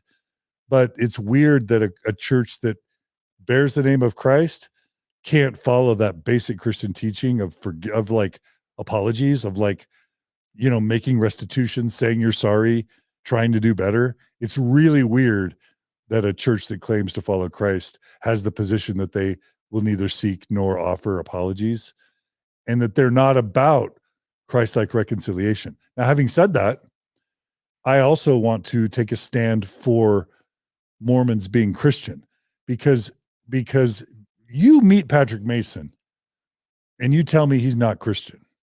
Okay. You meet Fiona Givens, tell me she's not a Christian. Like, Mormons, there are hundreds of thousands or millions of Christ-like Mormons who believe in the same Jesus you do, who are propelled to alleviate suffering and to be kind and to do good in the world. And I don't think evangelicals or Protestants or any branch of Christianity like has a leg up on acting in a Christ-like way when we're talking about the rank and file members of the Mormon Church. And so, you know, once David Bacavoy got super mad at me because he felt like, because of a thumbnail I issued that said from Mormon to Christian. I think it was Randy, it was your interview. He got super mad and like, how dare you say that Mormons aren't Christian? Like, I believe that if Christians exist, many Mormons qualify, just like many evangelicals probably don't qualify. You know what I mean? Yeah. Like, so I just want to go on the record and say, if Christians exist, many Mormons qualify, even if they still hold space for Joseph Smith of the Book of Mormon. Yeah, and that's the thing too, is because you have these creedal Christians who just basically say you have to recite the creeds. That's what makes you a Christian, and that's not really that's a man-made idea, because the Bible doesn't say that. You know, I would say I could recite the creeds, generally be in agreement with them, and so in some people's minds that would make me a Christian. But see, again, there's all these outside things that have been added on since Jesus's time that define what you are as a Christian. And I do think, like, when Christ says you need to give away all your possessions to follow me, yeah, right? Nobody's doing that, no, right? No. So we have to take these things into account as well. Yeah. The one thing I will say, though, too, is folks, like, now, what you had described about all these things and how the church has changed, you could argue that this is a type of reformation. Catholics, you need to remove the excommunication of Martin Luther. Yeah. That would be the ultimate thing that you could do, because he helped reform that church as well. So that's one how I would look at it, is that, rescind the excommunication of Martin Luther. And I also think that, because again, all these are institutions that are run by men primarily, and whether it's evangelical, whether it's Catholic, the Church of Jesus Christ of Latter-day Saints, and all these different groups, we have to have some humility about what we do know and what we don't know about Christ and his teachings, and about the historicity of all these things. We have to be humble, because, like Paul says, we all look through a glass darkly. And so, because of that being the reality, I mean, it's like, yeah, we just need to be humble in our approach. Try to follow Christ, try to exhibit Christ-like attributes, be humble, and just say, you know what, I'm just going to try to love somebody today. I want to listen to somebody. Because, this is the thing, people don't listen to other people. And I didn't realize it until I started my podcast, because I know all these people and I know all their stories. And then I start telling them what I'm doing and they're not interested. They don't want to ask, like, what's the name of your channel? They don't even ask about it. So I recognize, like, most people are so caught up wrapped up in themselves. And that's the problem, is that you're doing so much navel gazing that you don't see the person on the side of the road that your dad saw. Mm-hmm. See, that's the thing. So you need to open your eyes to your fellow man, human, and love them. And I think that's what it's all about. So these Christians, they have blinders on, just like a lot of what we would criticize, members of the Church of Jesus Christ. Yeah, I seem to remember a scripture in the New Testament that said pure religion. This is King James, Bible, but pure religion before God is to feed the hungry and serve the poor. Like that's pure religion, I think. I mean, but look, foundational to Christianity is to be a friend and to love your neighbor. Yeah. No greater love yeah. than to give your life for a friend. Yeah. Well, guess what? There are atheists in foxholes. There are atheists who gave their lives for probably their fellow Christian soldiers by landing on that grenade. Yeah. So that atheist's last act yeah. was to give his life for a friend. Yeah. So I'm not going to sit in judgment of these people. Yeah. Beautiful. So back to your question about the resurrection of the cross. Like I don't know if implicit in your question about what happened on the cross was, did Jesus die and then resurrect after 3 days? Is that kind of what you're asking? Well, I think that we start at the cross, right? I know that you guys also guard Gethsemane. We can, but I think the cross is central. The cross is central to Christianity, right? It's the central, what happened at the cross, the sacrifice that he gave. And we believe as Christians that he did die and then he rose from the grave. I mean, I know you probably wouldn't make that statement. Okay, here's the deal on that, right? And this is again why I will never identify as atheist or agnostic, right? Because while I can't say that I know if Jesus resurrected, if I said that, it would be a matter of just like what stories I was exposed to in my life and then what social pressure I experienced to believe that story, and then what emotions I felt, which are easily manipulated. Like, I can't say whether Jesus resurrected, but I'll never say that it didn't happen. Okay. And I'll never try and convince people that it didn't happen. Yeah. I don't think you'll ever be able to hear once on Mormon Stories where I'm like, Jesus never got resurrected. Like, Jesus doesn't exist. I don't think you'll ever hear me say that, because I don't think I've ever said it. You'll have people come on and say it and give like why, like a John Larson or something like that. You'll give them voice to that. But you're saying that, hey, I want people to say if they don't believe Jesus rose from the grave, that's what their beliefs are. So don't confuse who you have on your program is necessarily being your beliefs, right? Like I've had Terrell Givens, I've had Joe Tippett, I've had tons of Christians, and I just believe in interviewing lots of people to get lots of different points of view.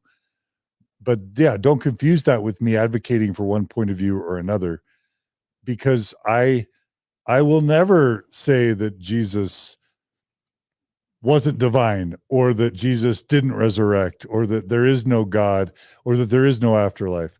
But what I will say is I will say two things. I don't know, but I hope. Yeah. I hope. Do I want it? Yeah. Do I want to continue living? Do I want to live forever? Yes, yeah. I do. Okay. So if I'm just totally subjected to my confirmation bias and my motivated reasoning, then I'm a Christian, right? Yeah. Hallelujah. We all get resurrected and I'm going to live forever. The problem is I'm trying to be honest and say, I'm waiting for evidence that's compelling enough for me to really go with that, because I've been fooled before, right? I get where you're coming from. So it's a question mark, and it's I would even say it's a hope. It's a hope that when I die, I live on. And if Jesus did resurrect, and through him I'm able to resurrect and live on, I'm going to be the first one that's excited. Yeah. But I don't know. Right. I'm not sure. I hope. And is that faith? Hopefully that would qualify as faith. But I'm not sitting around. See, one of the problems I have with Christianity is how it's been used to oppress the poor and the vulnerable, to say to them, do all these things we want you to do so we can extract money and time and labor from you to make corporations and businesses or churches or countries more wealthy. And your life is a crap hole, but it's okay, because when you die, everything's going to be golden paved, angels and jelly beans and lollipops and choirs. Like, I don't like putting off joy to sit in oppression right now. And I don't like saying, screw the earth and screw the mortal existence and the problems, because we're all going to die and Jesus is coming soon and it's the afterlife that matters. Yeah. Because there's also a chance that this is the only life we get. That's right. And so my focus is going to be on this life and what's here. Yeah. So I spend very little time worrying about the afterlife. Yeah, okay. And even fearing my death or wondering if Jesus was really resurrected, because as Jesus said, something like, for the evil of today is sufficient. I'm misquoting him, but like he said something about take no thought for tomorrow, for the evil of today is sufficient. And what I mean by that is the poverty, the ignorance, the polarization, the suffering. It's all right. It's all right here, right now. Yep. All over. And one of the problems I have with Mormonism is like, let's go to the temple and do these stupid, empty, culty, Masonic ordinances that supposedly dead people may or may not accept, when there's literally like people starving and people who can't read and people that are being abused, and poverty and injustice and war and famine. Let's spend a gazillion amount of dollars and 5 million people's spare time doing these dead fake ordinances in these opulent buildings that Jesus would have raged against, while all around us is homeless and illiterate, abused, poor, starving people. Yep. Makes no sense at all. And so, like, I never liked that.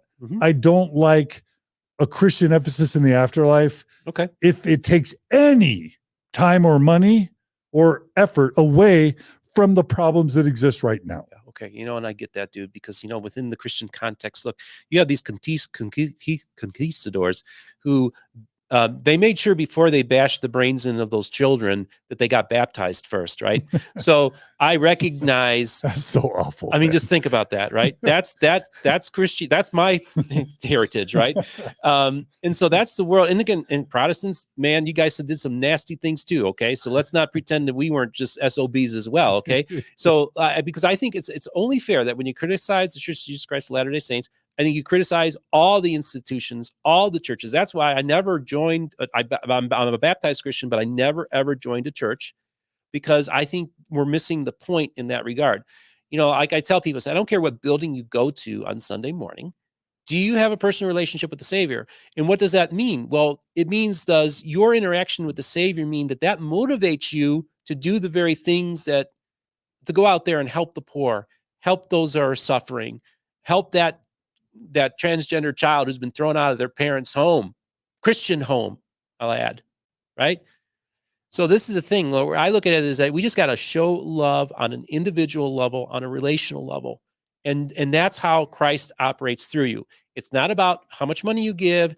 It's not about you going and checking off certain boxes. And I'm talking to Christians here. I'm just talking to Christians. It ain't anything about that. Like, what did you do to help make somebody's life a little better today? What did you do to show kindness? Maybe to that clerk at the grocery store who is having a really bad day. Did you treat them with kindness, or did you maybe make their life a little worse because you didn't like their attitude or something, right? So that's the whole thing. Is it's a relational thing. It's a day-to-day thing. And so I got motivated, but yeah, you're right. I don't spend a whole lot of time thinking about the afterlife. I'm kind of with you on that, actually. And part is, and even as an atheist, I quit believing in hell. That's one advantage, being an atheist, at least there's not suffering. That's one way of alleviating sufferings. There's no hell. I don't know what to do with a lot of the theology because I'm still growing. But again, I think that the idea is what motivates you if you want to help people. And that's why I say you're playing like a ministerial, pastoral role. And I don't know. It's just a fascinating journey that we're both on, I think, John. Well, it's so fun to be on it with you. I will say, I will concede one thing. Okay. Like, I am not as kind as I want to be. Okay. I am not as grounded as I want to be. I'm not as thoughtful as I want to be. I'm not as meditative as I want to be. I'm not as compassionate as I want to be. I'm not as much of a peace builder as I want to be. And I don't think that secularism is necessarily making that better for me. Right. Right. And for a long, long time, I've thought two things. I've thought, who are the really kind people I know? You know what I mean? People like, I don't mean to elevate anybody, but like, you or Randy or Allison or Chris Thomas, these people, there are people that are just like, John, how can I help you? I don't want anything from you. How can I help you? Like there's this beautiful woman, Emily, I think is her name. Like, I'm super sad I forgot her name. When I moved into my house in Holiday, she's a locksmith, and she's just like, John, do you need keys done? I'm like, yeah. She's like, man, I just love you. And she comes over and she like does all the key stuff for our new house, and she doesn't charge me. Like, what are you doing? And she's just like, well, I'm a Christian. She didn't say it this way, but she's just like, hey man, I love you, and I just want to do something nice. I mean, it's just like, what? Who is this? What are you doing? You know what I mean? Mm-hmm. Like, there's these people, like, Randy, like I've talked about Randy, like, he's the dude that stays behind and puts the chairs away, right? He's the guy that's like running around to lots of different people and saying, hey, let me give you a little financial support. You know what I mean? Let me fly you here. Let me give you my house, or let me, you know what I mean? I'm just like, who is this guy? What is this? And it's just like, they're informed by Christianity. It's their belief in Jesus. And by the way, I'm not dumb. I know that there are atheists and secular people or Muslims or Hindus or whatever that are just as kind or more. So I'm not saying that. What I'm saying is I'm not as kind as I want to be. I'm not as peacemaking as I want to be. I get angry. Yeah. I do sow contention. I get mad at apologists sometimes, or neo-apologists, or I just don't sow peace like I wish I did. And I think about, if I was constantly daily thinking about Jesus, right? Yeah. Like, if I did join a Christian church that wasn't offensive and off-putting to me, and I was attending a church weekly and reading, I don't know, the Jeffersonian New Testament or something, right? And I was just constantly immersing myself in a figure like Jesus daily and had some type of worship, would I be more of the man I want to be? And sometimes I think I would. Mm-hmm. And so honestly, like when John Hamer and I, way back, he's like, dude, what we need to do, we brainstormed and was like, dude, what we should do. We had this conversation. It's like, okay, LDS Church isn't working out. Let's take over Community of Christ and reorient it so that it can be a home for progressive Mormons. Yeah. Like, we had that conversation back in like 2005, 2006. Mm-hmm. And then he went and did it. Yeah. I mean, he didn't do it, but I mean, he's doing it. Yeah, that's true. And part of me wished I'd kind of joined him. Right. Mm-hmm. But there were just some things that I didn't feel right to me. I got it. But I wish, I'll say this right now. I wish I could have a Sunday church experience where I'm with people that are cool, people that share my values, who sing together and meditate together and pray together and worship together and do good together and make each other, but most importantly, make me want to be a kinder, more peace sowing individual. Mm-hmm. I wish I could have that. And I tried to create it with Oasis, and I tried to create it with Thrive, and I've tried to experiment with secular communities, and we've not come close to cracking that nut. And I think, because actually I want to be at that place too. I want to attend that service as well. Let's start that church, Steve Well, Pynakker. What if we made a church that made Jesus the center of the church? Well, is that a real question? Do you want to pursue that? I'm saying that to me, I don't see a whole lot of churches where Jesus is at the center. That's the problem. Why is that so hard? Why is that so hard? Because, man, because we build a building and we have bureaucracies, and this is endemic in all churches. It's the same thing played out all the time. And I say, isn't it weird that in 2,000 years we can't figure that out though? Yeah, that's the thing. That's why I look at all this stuff as it's just all man-made stuff. And won't we fall prey to the same things that other churches do if we start our church, Stephen? If we start our church, we'll be different. That's a great question. And I have some ideas in my head of how you could set something up that makes sure that Christ is at the core of it, and then you keep out all the other nonsense. Like, there will be no flags in our church, or if there's going to be flags, all the flags are in the church. You understand? Like, in other words, it has to be inclusive, but it's also here, like, folks, we're here to worship Jesus. Actually, one of the groups that is most interesting to me is the Church of Jesus Christ of Bickerton Tonight people, because I've attended their services and I never heard any politics talked. People stand up, they give testimonies about how they love Jesus and how it's changed their lives. It's a very Christ-centric church, and this is a church that Joseph Smith founded. So to me, it's almost like there's ways of doing it. And I also think that there's probably these small storefronts. Jesus probably shows up at those churches too, in those areas. So there are places that just love Jesus and they want to worship him. But the thing is, they're tiny. They're not very popular. Because, people like to go to the prestige church. They actually like the fact that their pastor lives in a mansion and drives nice cars. That it's such an American materialistic thing. That's why I never could feel comfortable in many churches in America, because I just don't see a whole lot of Jesus there. So, yeah, I don't know. I can't go on camera and say, yeah, okay, John Dehlin, let's start a church. But I don't know if that's where the Lord wants me to be. But I also say the Lord, 6 months from now, I could be doing something completely different. That's the other thing I want to mention to you too. Okay, wait, can I respond to that? Yeah, please. Will you put a pin in whatever you're about to say? Yep, sure.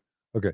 So when Margie and I knew that Mormonism wasn't going to work out for us, there were 2 1-year periods where I went inactive and then reactivated. And then once the church excommunicated me, we had been conditioned to believe, how can you raise healthy, moral children without a religion? So we attended, for sure, an Episcopalian church, like a Presbyterian church. We did a Quaker thing. We attended a Unitarian church, probably, and Community of Christ. And none of them felt right for me. So, like, the Episcopalian church felt too old, high churchy, too Catholic, and I'd been conditioned to think Catholicism was evil, so, like, it felt too Catholic-y, even though I thought their theology was more progressive. The Presbyterians, it felt like a dying church. The Quakerism was cool, but you just sat silent, and that was the most excruciating hour of my life, was just being silent for an hour. Not listening to anything and not saying anything. Like, shoot me now. I think there's value in that, but it was just aversive to my existence. Sure. But I attended the Unitarians, and it felt like a political rally. Yeah. And even though my politics, I think I have some conservative political views and some progressive, but because of largely being informed by a Christian upbringing, like my support for the LGBTQ community and for women and for other things lead me to kind of sometimes be a social progressive or social liberal. And that's informed a lot of what I do. Even though that's kind of where my social politics lie, I think fiscally I'm more conservative. Militarily I'm progressive because I hate war, and I think Jesus did too. And so and that's complicated. But anyway, even with all that, I don't want to go to a church to have politics. I don't want this to be a fundraiser for like global warming. That's not why I'm going to church. That's right. I don't want even if I support the politics, for some reason, having politics intermingle with church just felt gross to me. Yeah. So Unitarians didn't even work. And then Community of Christ, like I love Stephen Veazey. He's one of the most spiritual, righteous people I feel I've ever met. Wise and smart and kind from what I saw. Could be a facade, but like that's what I experienced. Yeah. But how do I be in a church that's built on Joseph Smith? Right. I wouldn't be in a church built on Jeffrey Epstein or Keith Raniere. Like, no, that's a hard no. That's a non-starter for me. Even though I know Joseph Smith did good things and had good intentions and was a complex guy. Can't build a church on Joseph. So as much as I love John Hamer and respect Community of Christ, but then if you just strip it down to just a Bible church, there's these things, there's the fact that in the way the world thinks about things, Christianity is one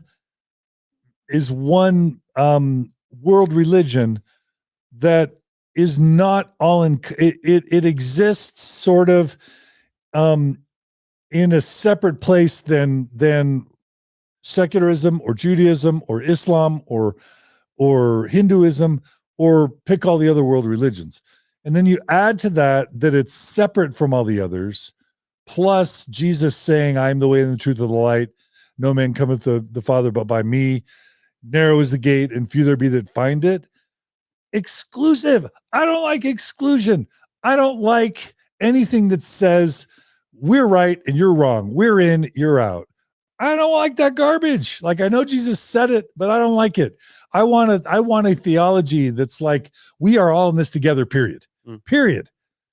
And I don't know how to be a Christian in a way that doesn't immediately trigger or pull or denote or connote that other people are wrong and are in the wrong path. And I don't want to be a part of anything that sort of like immediately signals we're right, you're wrong. I don't know how to engage in Christianity without that baggage.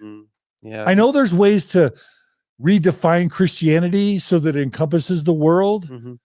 But even if you do that, even if you do a neo-apologetic Christian progressive reinterpretation of words so that Jesus means everything and God means everything and Christianity means the world and everybody's Unitarian universalistically included in that, to the rest of the world, it still means exclusivity. As soon as you say, I'm a Christian. And I need to solve that problem. I need someone to help me solve that problem if I'm going to say I'm a Christian. Because I'm sick of the divisiveness. Now that's going to be, people are going to say that's weird because they're going to view me as one of the most divisive people. But the truth is, I don't like divisiveness. But I also believe in standing up for truth and against oppression. And so I'm stuck in a conundrum. But I'm sick of divisions. I'm sick of the polarization, political polarization in the United States.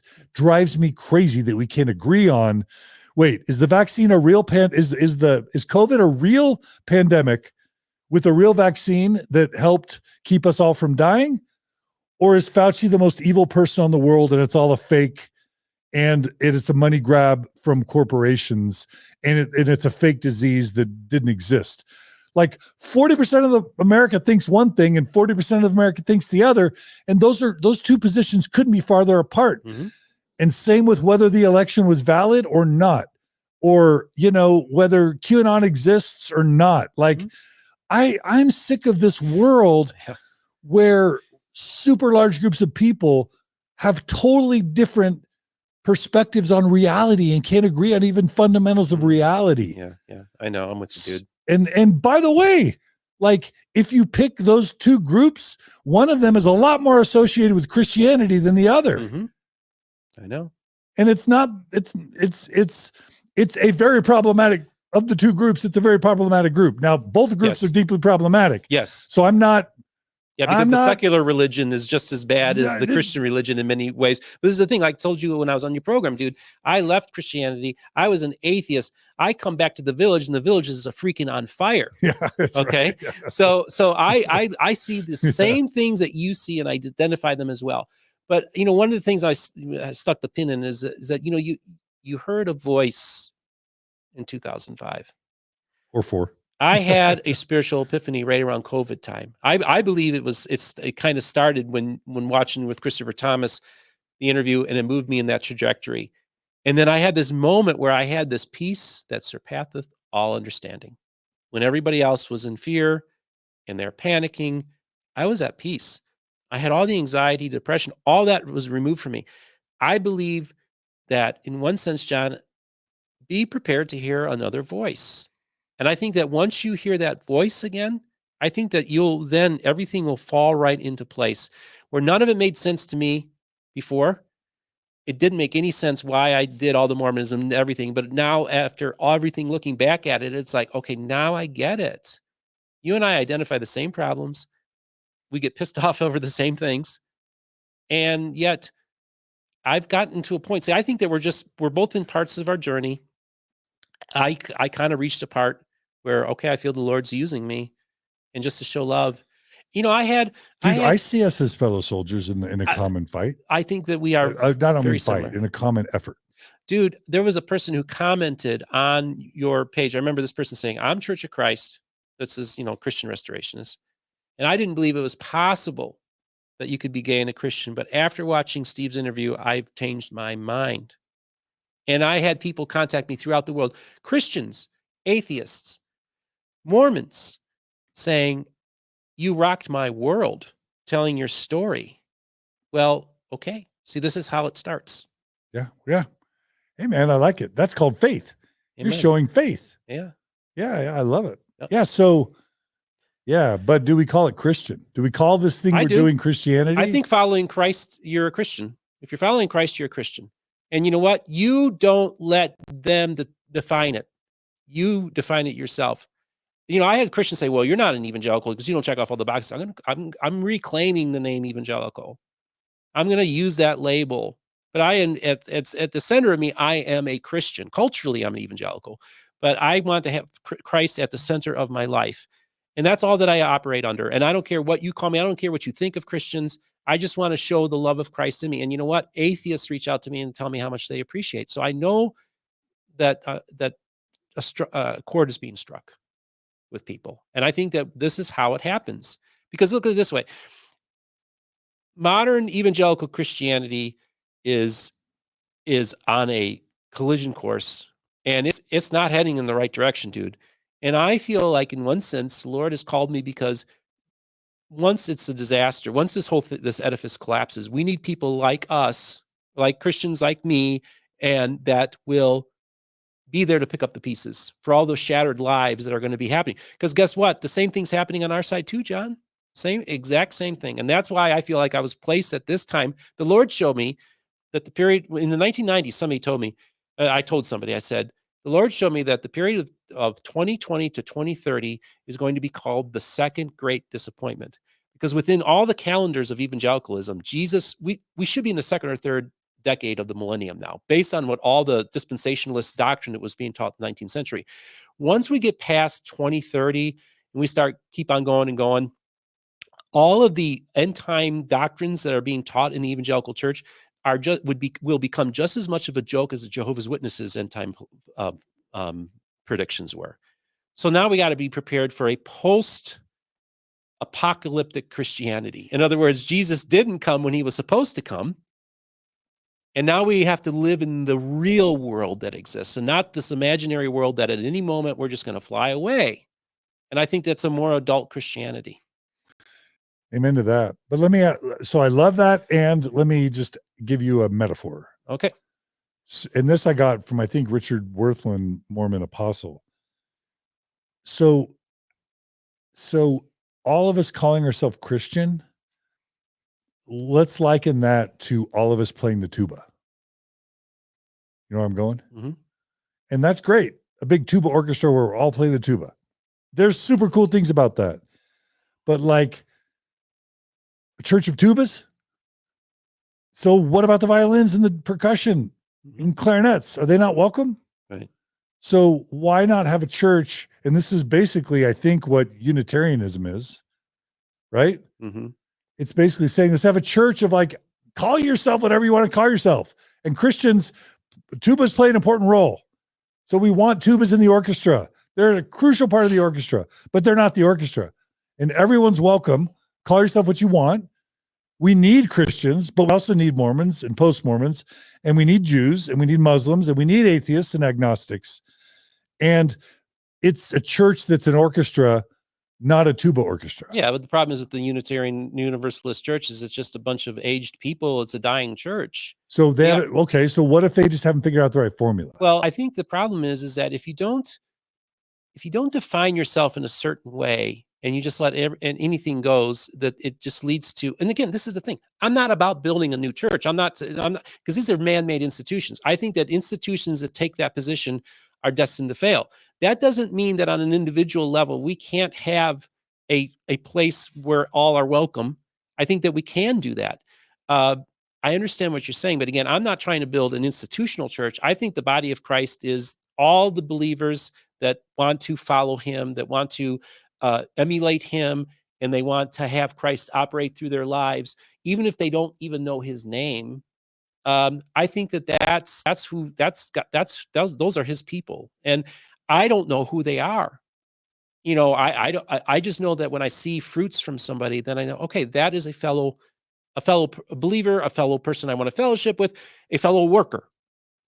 But I think what I have never gotten over is my Mormon upbringing, where 2 or 3 hours a Sunday, I'm meeting with cool people. I've got leaders that care for me. I'm listening to inspiring things. I'm believing that I'm part of a cause. I've got an identity. I'm handed a morality where otherwise I would have probably messed a lot of things up. I've got, when my family's struggling, I've got other leaders that are telling me I'm great and that I can do good things. And I've got something that I can believe in and work for that motivates me. And wherever I travel in the United States or even world, I've got friends in that city or town who will literally let me stay in their house, even though they've never met me before. Mm-hmm. Right. And education is valued, and family is valued, and kindness is valued. Like, that was awesome. Mm-hmm. That Mormon dream. Now, of course, there was the patriarchy, but that didn't bug me so much. Wonder why. Well, yeah, exactly. You know, the homophobia was awesome, but again, that didn't bug me so much. Right. The racism was annoying, but you know, didn't bug me that much. Right, like, yeah. I'm joking, but like, of course there were the major problems, mm-hmm. but like, that was a pretty awesome model, dude. Yeah. And one of the reasons why the Mormon Church hasn't collapsed in the age of the internet is because it's still adding value to people's lives. Yeah. And if it wasn't adding value to people's lives, they'd bail. Right. Exactly. Yeah. So my point is I still want the orchestra, bro. Yeah. I want to go to church with you dudes, and cool women and non-binary people and awesome. I want a Sunday experience where I'm singing with my fellow homies, inspirational things that make the hair on my arms stand up. Right. And I'm hearing a sermon, not about stupid, like authoritarian garbage, but like, hey man, I helped people and this is how it made me feel better. And you should help people too. And hey, I was struggling with being kind, and here's some things I learned. Yeah. And now I'm more kind. Yeah. Try this thing out. Mm-hmm. And like, you know, when my kids are feeling lonely or struggling or want to meet somebody, when my kids want to meet somebody to find a special someone in their lives, they can go to some activity, dances and picnics and meet cool people and find their mate, mm-hmm. or their special someone and build a happy, healthy life from there versus like trying to figure that out through social media apps. Mm-hmm. Like, I just think we've lost something. I don't know that like doing a bunch of podcasts and like random one-off meetings through social media, I don't know that that's going to get humanity where it needs to go. Mm. I guess I still believe in the church model in many ways. Okay. Yeah. I can see Well, there's utility in the church model. I can see that can do a lot of good. I'm just saying is that as we go into a postmodern world, people are leaving institutions altogether, right? And they don't even ask the question, what is the true church? That's not even something anybody even cares about anymore. So as we are in this postmodern world, we're going to see a radical transformation of how people view their religion and how they engage it. So I look at it this way: is like, I helped create my own community. Like, I stayed at a friend's house last night who's a Mormon, and I've been able to do that in some level, on a small level. But I think that we can all build intentional communities, and we can. And then again, what we're doing in this world is building those communities. Now, I know, like you said, you did Oasis and you did Thrive. I thought Thrive was doing really great. You had thousands of people there, but you've told me, there's been issues and problems. But again, that's because there always are going to be, because we're men, in particular men, and we tend to screw things up, and we tend to just mess it up. And so that's why I kind of look at it as just try to be grounded. Like I said, I believe it's Christ operating through me. And I think that's what led me into this whole endeavor. And that's all I can say. I can't really go to you and say much more than that, dude.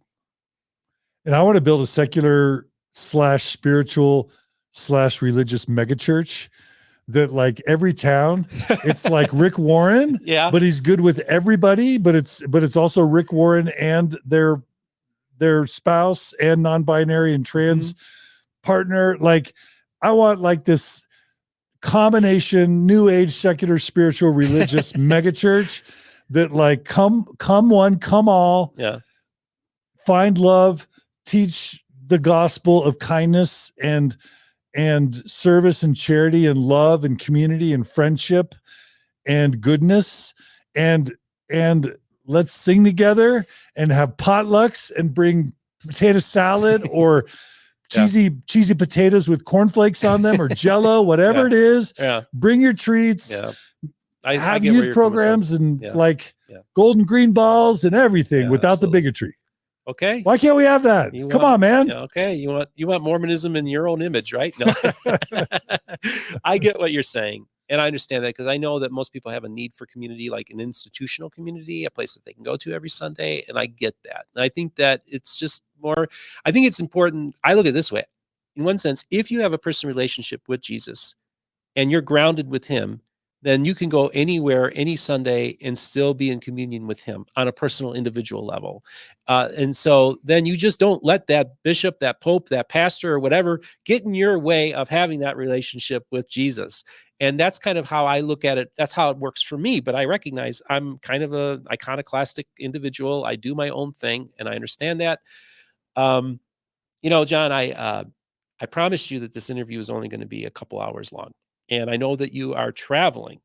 So I want to wrap this up out of respect for your time, because I know we could easily go. I'm having too much fun, bro. Okay. Well, okay. Well, then I can go 3 more minutes, but I also know that not everyone's into super long form. So, dude, we can do this. We can, like, have a part 2 another time too. So whatever you want. Oh, you want to do a part 2? Dude, I love this stuff, man. Okay. The question is, would viewers and listeners even care? Well, remember, it's my show. That's right. We're using your studio. It's my show. You can do what you want. Okay. So we're just going to produce on the fly here. Right. John, I want to thank you so much for coming on Mormon Book Reviews today. Yeah, man. Well, thanks for what you do, and thanks for being my friend more than anything else.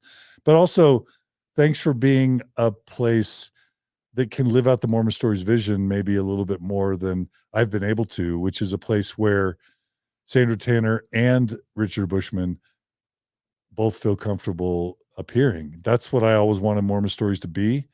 And I'm thrilled that you're creating that space along with Rick Bennett, and hopefully others will too. And so thanks for what you bring to our community. Thank you. Thank you very much, John. I was going to ask if you had any final words for my audience, but I think those are good final words, unless there's anything else you'd like to say.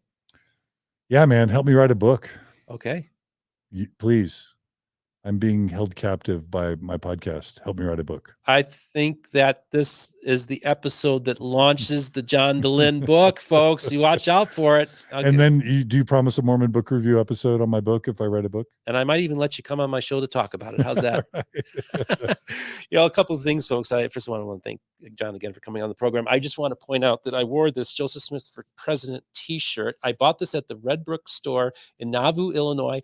I have to give the Community of Christ a shout out because we had John Hamer come on and Lachlan McKay, an apostle and a direct descendant of Joseph Smith, come on and do the very first interview for the Joseph Smith photograph. So I have to honor Community of Christ. I do think you're awesome. I don't kind of go for your whole progressive liberal thing too much, and your church services are a little too, I don't know, I'm charismatic. So I go to churches where people roll on the floors, but either way, Community of Christ, you're awesome.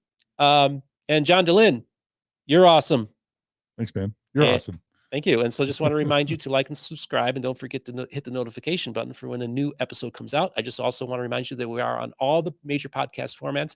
There's links in the description, so you can check those out. And also, if you want to support our channel on both Patreon and PayPal, there's links there as well. And don't forget our merch store, MormonBookReviews.com. We are adding stuff all the time. So, folks, thanks for joining us for this, and stay tuned for part 2 next time I get out to Utah. Be well. People, give this guy money. Become a monthly donor to monthly book review. Steve deserves a good, $80K, $100K a year salary to pay for what he does. So donate to this guy. He's worth $10 a month or $100 a month. Support content creators that are doing good in the world. Give him your money. Thank you. Thanks, John. Appreciate it.